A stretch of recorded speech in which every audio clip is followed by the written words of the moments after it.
Je vais vous le demander une dernière fois. Que faites-vous ici? À qui appartient cette voiture? Les gens comme vous n'habitent pas dans ce genre d'endroit. Ces mots, prononcés avec un mépris à peine voilé par le brigadier de police Léo Martin, allaient devenir le catalyseur de sa propre ruine. Le 12 avril 2023, à 20h17 précise, une confrontation de 14 minutes filmée sous tous les angles à l'entrée d'une résidence de standing du 16e arrondissement de Paris est devenue un cas d'école documenté sur le profilage racial et l'abus d'autorité. L'incident, impliquant Amara Diallo, une cadre de santé respectée, et le brigadier zélé, s'est soldé par la révocation immédiate du policier, un procès civil historique contre l'État et une indemnisation record de 1 500 000 € versée à la victime. L'intégralité de l'échange a été immortalisée par deux sources de preuves numériques irréfutables. La caméra piéton du brigadier Martin, un modèle AX750, dont l'enregistrement audio et vidéo est devenu la pièce à conviction principale, et le système de vidéosurveillance de la résidence, qui a capturé la scène depuis 12 angles différents, ne laissant aucune place à l'interprétation ou au doute. Ce qui suit est le récit factuel, minute par minute, de la chute d'un agent de la force publique qui a basé son intervention non pas sur des faits, mais sur la couleur de la peau d'une citoyenne et qui en a payé le prix le plus élevé, un prix quantifié en euros, en carrière et en réputation. L'histoire commence 40 minutes plus tôt, alors qu'Amara Diallo quittait son lieu de travail. Le registre de pointage de l'hôpital européen Georges Pompidou confirme sa sortie à 19h35 après avoir validé une garde de 12 heures en unité de soins intensifs. Une journée passée à orchestrer des soins complexes, à gérer des équipes d'infirmiers sous pression et à prendre des décisions où chaque seconde comptait. À 42 ans, Amara n'était pas seulement une employée, elle était une autorité dans son domaine, une professionnelle dont le sang-froid et la compétence étaient légendaires dans les couloirs de l'un des plus grands hôpitaux de France. La fatigue pesait sur ses épaules, une fatigue lourde et familière, mais son esprit restait affûté, habitué à naviguer dans le chaos. Son trajet en voiture vers son domicile était un rituel de décompression. Le flux de la circulation parisienne, les lumières de la ville se reflétant sur le pare-brise de sa berline allemande, le son feutré de la radio diffusant des informations qu'elle écoutait à peine, tout cela formait un sas entre l'urgence vitale de son travail et la tranquillité attendue de son foyer. L'analyse de son parcours GPS, plus tard versée au dossier, montre une trajectoire directe, sans aucun détour, un chemin qu'elle empruntait chaque jour. En entrant dans les rues calmes et arborées du 16e arrondissement, l'atmosphère changeait radicalement. Les façades haussmanniennes, les hôtels particuliers dissimulés derrière de hauts murs de pierre et le silence quasi provincial contrastaient vivement avec l'agitation du reste de la capitale. C'était son quartier, son refuge. Arrivée devant le portail en fer forgé de sa résidence, elle sortit la télécommande de son sac. Le mécanisme s'activa avec un ronronnement discret, les lourds battants s'ouvrant pour la laisser passer. C'est à cet instant précis que la normalité de sa routine fut brisée. Un véhicule de la police nationale, qui était en patrouille non sollicitée et totalement injustifiée à l'intérieur du périmètre privé de la copropriété, s'est soudainement mis en travers de son chemin, lui barrant l'accès à son propre garage. Les gyrophares bleus et rouges s'allumèrent, projetant des éclats de lumière stroboscopiques sur la façade de l'immeuble et sur le visage d'Amara, surprise. Le brigadier Léo Martin est descendu de son véhicule, la main déjà posée sur la crosse de son arme de service, adoptant une posture qui ne signalait pas une enquête, mais une confrontation. Il s'approcha lentement, son regard balayant l'intérieur de la voiture de luxe, s'arrêtant sur elle avec une suspicion immédiate et agressive. Amara, habituée aux situations de crise, sentit non pas de la peur, mais une profonde lassitude. Elle baissa sa vitre, s'attendant à une simple question de routine, ignorant que l'homme qui se tenait devant elle avait déjà formulé un verdict basé sur un préjugé vieux comme le monde, un jugement qui allait lui coûter sa carrière, sa sécurité financière et son avenir. Le brigadier Léo Martin s'est planté devant la vitre baissée, son ombre projetée à l'intérieur de l'habitacle par les gyrophares intermittents. Son visage était un masque de certitude autoritaire. « Papier du véhicule et permis de conduire. Tout de suite », a-t-il ordonné, sa voix dépourvue de toute politesse protocolaire. Le ton n'était pas seulement d'une vérification de routine, mais d'une accusation. Amara, sans un mot, a sorti un élégant portefeuille de son sac et lui a tendu les documents demandés. Son geste était fluide, mesuré, celui d'une personne qui n'avait absolument rien à se reprocher. Elle a observé le brigadier examiner les cartes plastifiées sous la lumière de sa lampe de poche, son regard balayant la photo, puis son visage, comme pour y trouver une discordance. « L'adresse sur le permis est bien celle-ci, brigadier, 14 avenue Raphaël », a-t-elle précisé, d'une voix posée, factuelle. La caméra piéton, fixée sur le torse de l'officier, enregistrait chaque détail. Le calme imperturbable d'Amara, la crispation de la mâchoire de Martin. Il lui a rendu les documents avec un geste de dédain. Les papiers peuvent être des faux, a-t-il déclaré, une affirmation si absurde qu'elle en devenait surréaliste. Nous enquêtons sur un signalement de tentative d'effraction dans le quartier. Cette femme, dans cette voiture, correspond à la description. La description de qui, exactement, a demandé Amara, son ton toujours neutre mais empreint d'une logique implacable. Pourriez-vous me donner le numéro de dossier de ce signalement, ou l'heure de l'appel? En tant que résidente, je suis concernée. Cette question précise, procédurale, a visiblement déstabilisé le brigadier. Son scénario, bâti sur des sables mouvants de préjugés, commençait à s'effriter face à la rationalité de sa victime. L'enregistrement audio capte un silence de 3 secondes, un vide où le mensonge de Martin est devenu palpable. Il a ignoré la question, choisissant l'escalade plutôt que la retraite. Sortez du véhicule, maintenant. C'était un ordre direct, illégal, car il n'avait aucun motif raisonnable de le donner. Amara a déverrouillé sa ceinture de sécurité, son regard ne quittant jamais celui de l'officier, un regard qui ne montrait ni peur ni colère, mais une profonde et écrasante déception. Elle est sortie de la voiture avec une grâce lente et délibérée, se plaçant sous la lumière crue des phares. Sa tenue professionnelle, une blouse de qualité et un pantalon de tailleur, contrastaient violemment avec la situation. Martin a fait un pas vers elle, envahissant son espace personnel, une tactique d'intimidation classique. « Je vais vous le demander une dernière fois. Que faites-vous ici? À qui appartient cette voiture? Les gens comme vous n'habitent pas dans ce genre d'endroit. » La phrase était lâchée, le sous-entendu raciste devenu une accusation explicite. « Les gens comme moi ?» a-t-elle répété, non pas comme une question, mais comme une clarification. « Vous voulez dire les femmes noires ?» Le brigadier n'a pas répondu, mais son silence était un aveu. « Cette voiture m'appartient », a-t-elle continué, sa voix ne tremblant pas. « Je l'ai achetée il y a 6 mois, après une promotion. Le titre de propriété est dans la boîte à gants si vous souhaitez le vérifier. Je suis cadre supérieur de santé à l'hôpital Georges Pompidou, et j'habite ici, dans l'appartement 5B, depuis 3 ans. » Chaque fait qu'elle énonçait était une brique de réalité se heurtant au mur de l'idéologie de Martin. Il secoua la tête, un sourire narquois aux lèvres. « Vous récitez bien votre histoire, c'est presque crédible. » L'enregistrement de la caméra piéton est devenu à cet instant un document accablant, capturant la déconnexion totale de l'officier avec la réalité. Il ne voyait pas une citoyenne, une professionnelle, une résidente, il ne voyait qu'une anomalie, une intruse qu'il devait expulser de son territoire perçu. Amara a compris à ce moment précis que la logique et la vérité étaient des outils inutiles face à une haine si irrationnelle. Toute tentative de dialogue était vaine. Elle a alors lentement glissé la main dans son sac à main, non pas pour chercher une autre preuve de son identité, mais pour récupérer son téléphone portable. Le brigadier a immédiatement réagi, sa main se crispant sur son arme. « Ne bougez plus, qu'est-ce que vous faites ?» Il voyait une menace là où il n'y en avait aucune. Amara a sorti le téléphone, le pouce glissant sur l'écran. C'était un geste simple, mais dans ce contexte de tension, Martin l'a interprété comme un acte de défi, une erreur de jugement qui allait sceller son destin. Que feriez-vous si vous étiez à la place d'Amara? Tenteriez-vous de raisonner l'officier ou utiliseriez-vous immédiatement la technologie pour vous protéger? Dites-le nous dans les commentaires. Amara ne cherchait pas à filmer la scène, ni à appeler un avocat. Son geste était bien plus subtil, une démonstration de contrôle dans une situation qui lui échappait. Elle a simplement allumé l'écran de son téléphone, non pas pour composer un numéro, mais pour utiliser sa lumière vive comme un projecteur improvisé. Elle l'a orienté vers le haut, vers le coin de porche de l'immeuble, illuminant un petit dôme noir à peine visible dans la pénombre. C'était la caméra de surveillance C07, l'une des 12 qui quadrillaient la propriété. Elle n'a rien dit, laissant le faisceau de lumière parler pour elle. Pour le brigadier Martin, ce geste silencieux fut l'affront ultime. Il n'y a pas vu une citoyenne, lui rappelant que ses actions étaient enregistrées, mais une criminelle le défiant ouvertement. Son esprit, incapable d'assimiler la réalité qui contredisait ses préjugés, a choisi la seule voie qu'il connaissait, l'escalade.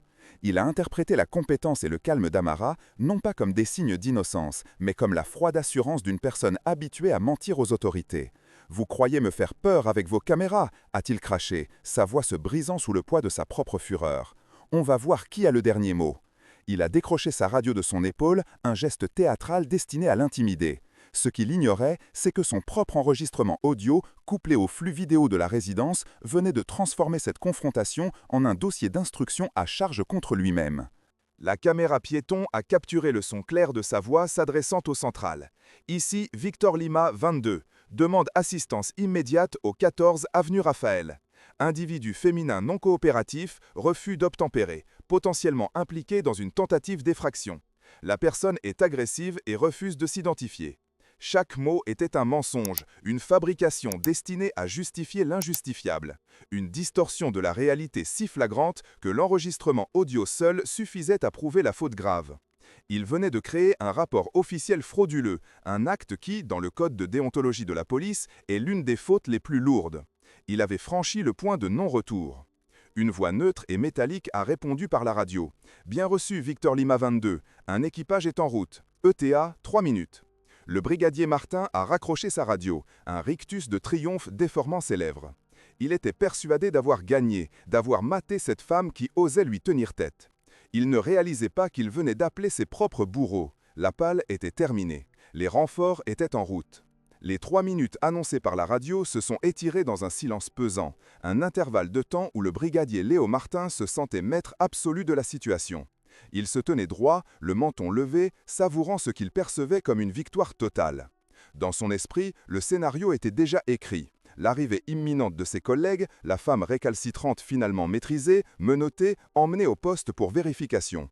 Il imaginait déjà le rapport qu'il rédigerait, un rapport où il dépeindrait une suspecte agressive, un refus d'obtempérer caractérisé et son propre professionnalisme exemplaire face à une situation tendue. Chaque seconde qui passait renforçait sa certitude. Il avait remis à sa place une personne qui, selon ses critères, n'avait rien à faire là. Il protégeait le quartier, il faisait son travail. La caméra piéton sur sa poitrine enregistrait son triomphe, une preuve de sa fermeté face à ce qu'il considérait comme un désordre social. Il regarda Amara, qui n'avait pas bougé, son téléphone toujours à la main mais l'écran désormais éteint. Son calme l'agaçait profondément. Il y voyait non pas de l'innocence, mais l'arrogance de quelqu'un qui se croyait au-dessus des lois. Il s'apprêtait à lui lancer une autre remarque cinglante, une dernière provocation avant l'arrivée des renforts, quand elle prit la parole. Sa voix, dénuée de toute émotion, coupa le silence de la nuit comme une lame de verre. « Brigadier Léo Martin, matricule 884-21B. Je vous informe que votre caméra piéton, un modèle AX750, enregistre actuellement en haute définition. Tout comme les 12 caméras de sécurité de cette résidence, dont les flux sont transmis en temps réel et stockés sur un serveur distant sécurisé. L'une d'entre elles, la C07, est pointée directement sur nous. Une autre, la C09, filme la scène depuis votre angle mort. Les enregistrements audio sont également activés. Elle parlait comme si elle lisait un rapport technique. Chaque détail était précis, factuel, irréfutable. L'assurance de Martin commença à se fissurer. Il n'était plus le seul à documenter la scène. Son récit exclusif était désormais contesté par une douzaine de témoins silencieux et infaillibles. Amara continua sur le même ton clinique. Ces flux sont accessibles à distance, par exemple sur le téléphone portable de mon mari, qui observe cette conversation depuis le début. Le brigadier laissa échapper un rire nerveux, un son rauque qui tentait de masquer son malaise grandissant. « Votre mari, et qui cela peut-il bien être ?» L'ultime rempart de son mépris était de la dévaloriser à travers son conjoint, imaginant un homme tout aussi insignifiant qu'elle à ses yeux. La réponse d'Amara ne fut pas immédiate. Elle marqua une pause de 2 secondes qui sembla durer une éternité, laissant la question de Martin suspendue dans l'air, chargée de tout son préjugé. Puis elle le regarda droit dans les yeux, son regard pénétrant l'objectif de la caméra piéton comme si elle s'adressait directement à la postérité. Mon mari est le magistrat Jean-Luc Renaud de la Cour d'appel de Paris. Le nom et le titre tombèrent dans le silence avec le poids d'une sentence. L'enregistrement audio capta le son d'une déglutition difficile de la part du brigadier Martin. Son visage, jusqu'alors un masque de suffisance, se décomposa en temps réel. La caméra piéton, si chère à sa narration, devint le miroir de sa propre chute, documentant le passage de la certitude au choc puis à la panique pure. Ses yeux s'écarquillèrent, sa bouche s'entr'ouvrit légèrement. Le nom Renaud n'était pas un nom anodin dans le milieu judiciaire et policier parisien. C'était un nom associé à la rigueur, à l'intégrité et à une tolérance zéro pour les manquements déontologiques. Amara n'avait pas fini. Et, à en juger par le message que je viens de recevoir de sa part il y a 1 minute, il a personnellement contacté le commissaire divisionnaire de votre arrondissement, qui a lui-même dépêché votre superviseur direct. Ils seront là d'1 minute à l'autre. Le monde de Léo Martin venait de s'effondrer. Il n'était plus un agent de la force publique face à une suspecte, il était un fonctionnaire fautif face à l'épouse d'un des plus hauts magistrats de la ville. Les renforts qu'il avait appelés n'étaient pas des alliés venant le soutenir, mais un comité d'accueil pour sa propre exécution professionnelle. Chaque mot qu'il avait prononcé, chaque geste de mépris, chaque accusation infondée se rejouait dans son esprit, mais cette fois, il les entendait avec les oreilles d'une commission de discipline, d'un juge d'instruction.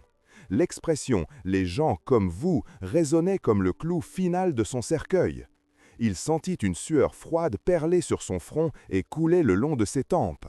Sa posture assurée s'affaissa, ses épaules s'arrondirent comme sous un poids invisible. Il regarda Amara, mais il ne voyait plus une intruse. Il voyait la fin de sa carrière, la fin de ses revenus, la fin de tout ce qu'il avait construit. Il venait de commettre un suicide professionnel en direct, et les preuves étaient accablantes, multiples et désormais entre les mains de l'institution même qu'il était censé servir. C'est alors qu'un son lointain, à peine perceptible, commença à se faire entendre. Un son qui grandissait rapidement, se rapprochant inexorablement, le gémissement aigu d'une sirène de police. Si vous pensez que personne ne devrait subir un tel traitement, aimez cette vidéo et abonnez-vous pour voir comment la carrière de cet officier a été anéantie par ses propres actions. La suite va vous choquer. La sirène, d'abord un gémissement lointain perçant le silence feutré du 16e arrondissement, s'est enflée en un hurlement strident et urgent. Elle ne signalait pas une intervention, mais un jugement en approche. L'enregistrement de la caméra piéton du brigadier Martin capture parfaitement l'escalade sonore, le son devenant si intense qu'il semble vibrer à travers le microphone, un présage auditif de l'effondrement imminent de son univers. Puis, aussi soudainement qu'il avait commencé, le son s'est tu, remplacé par le crissement de pneus sur le gravier de l'allée. 2 véhicules ont surgi dans le champ de vision des caméras de surveillance, leurs gyrophares continuant de balayer la scène d'éclats bleus et rouges, ajoutant une dimension surréaliste et dramatique à la confrontation déjà tendue. Le premier était une voiture de patrouille standard, dont est sorti un homme à la carrure imposante et au visage sévère, le brigadier-chef Dubois, le superviseur direct de Martin.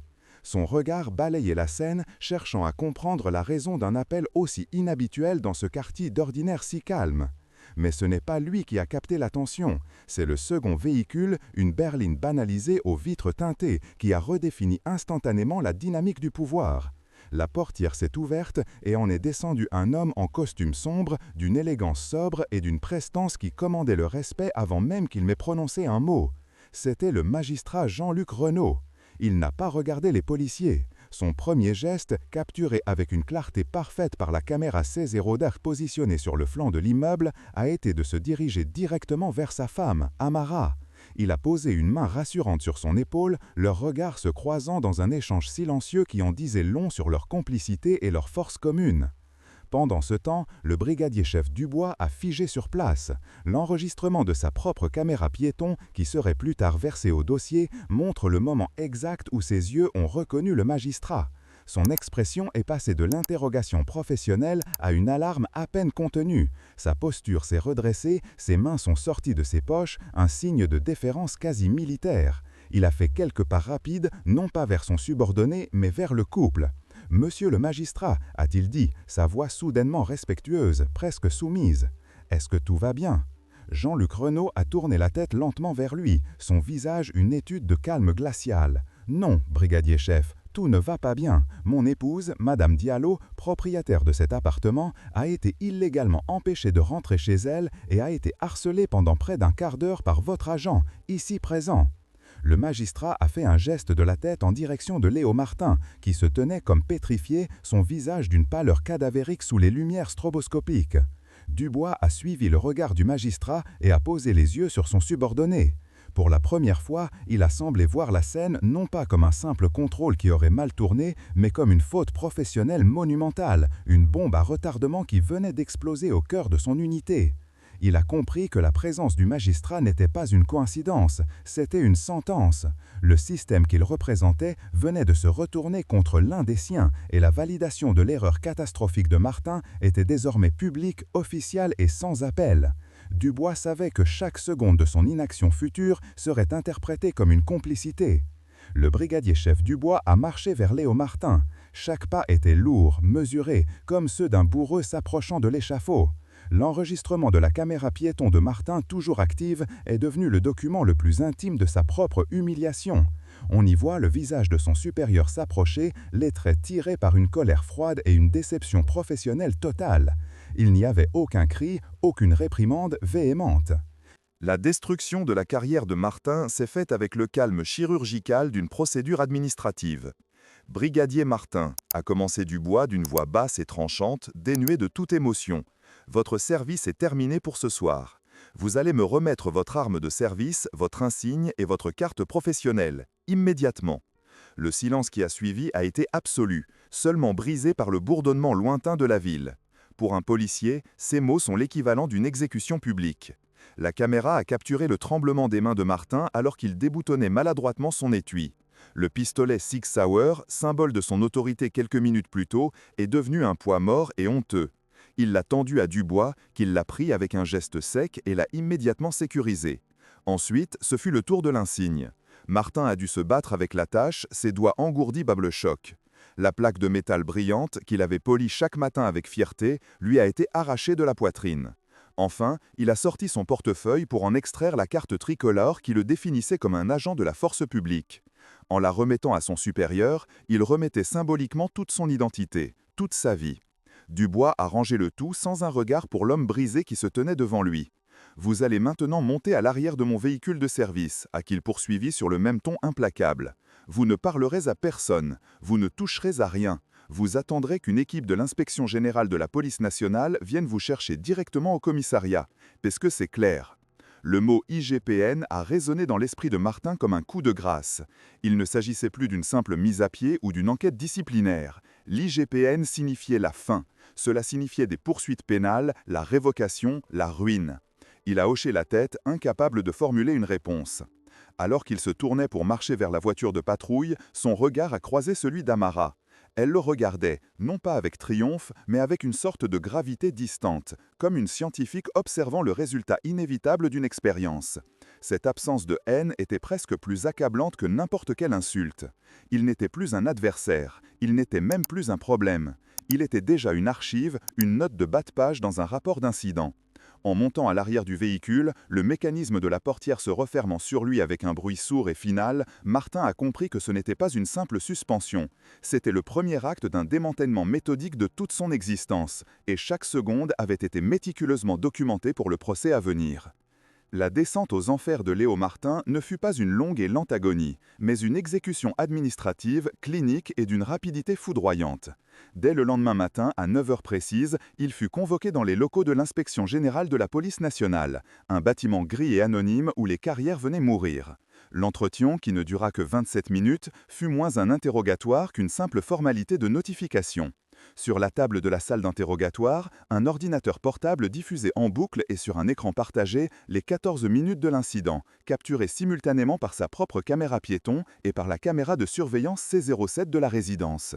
Il n'y avait aucune question sur ses intentions, aucune place pour une défense ou une explication. Les preuves étaient si écrasantes, si absolues, que toute parole de sa part était superflue. Le rapport de l'IGPN, document de 12 pages qui fut finalisé en moins de 48 heures, concluait à un manquement grave au devoir de probité, d'impartialité et de dignité, citant spécifiquement l'article R434-7 du Code de la sécurité intérieure. La sanction, sans appel, fut la révocation immédiate de la police nationale pour faute grave.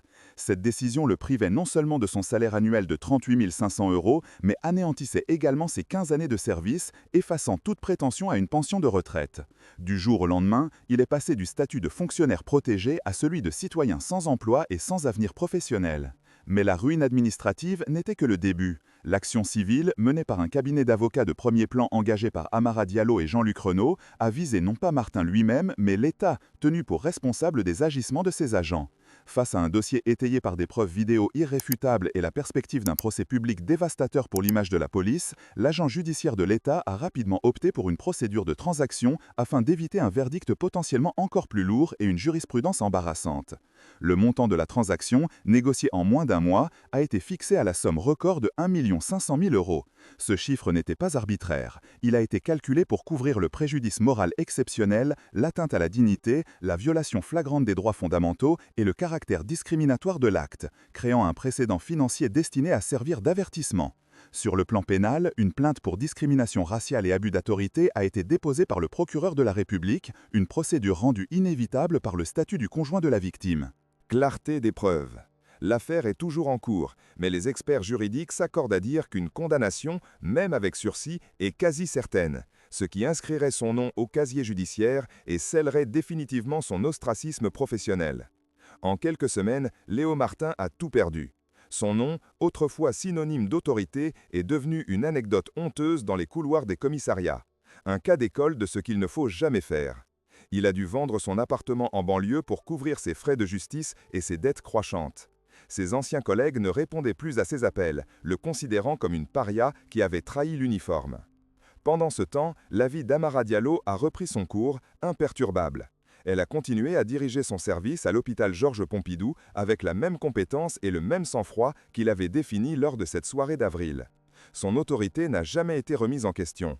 Au contraire, l'incident a renforcé sa réputation de femme d'une résilience et d'une intégrité exceptionnelles. Une part significative de l'indemnisation a été allouée à la création de la Fondation Renaud Diallo, une organisation dédiée à l'assistance juridique des victimes de profilage racial et de violences policières, transformant une agression personnelle en un instrument de changement systémique. La justice karmique, dans ce cas précis, n'a pas été une force mystique, mais le résultat mécanique et prévisible d'un système de preuves numériques infaillible confronté à un préjugé archaïque. Chaque mot méprisant de Léo Martin, chaque geste d'intimidation a été un clou qu'il a lui-même planté dans son propre cercueil professionnel. A-t-il enfin compris que le mépris a un coût chiffré en euros, en carrière et en réputation? La question reste posée, mais les faits, eux, sont gravés dans les archives numériques de sa propre chute, un témoignage éternel que dans le monde moderne, la haine n'est pas seulement une faillite morale, mais aussi une très mauvaise affaire. Avez-vous déjà été témoin ou victime d'une situation similaire? Partagez votre histoire dans les commentaires, partagez cette vidéo pour que d'autres sachent que la justice, parfois, est documentée et implacable.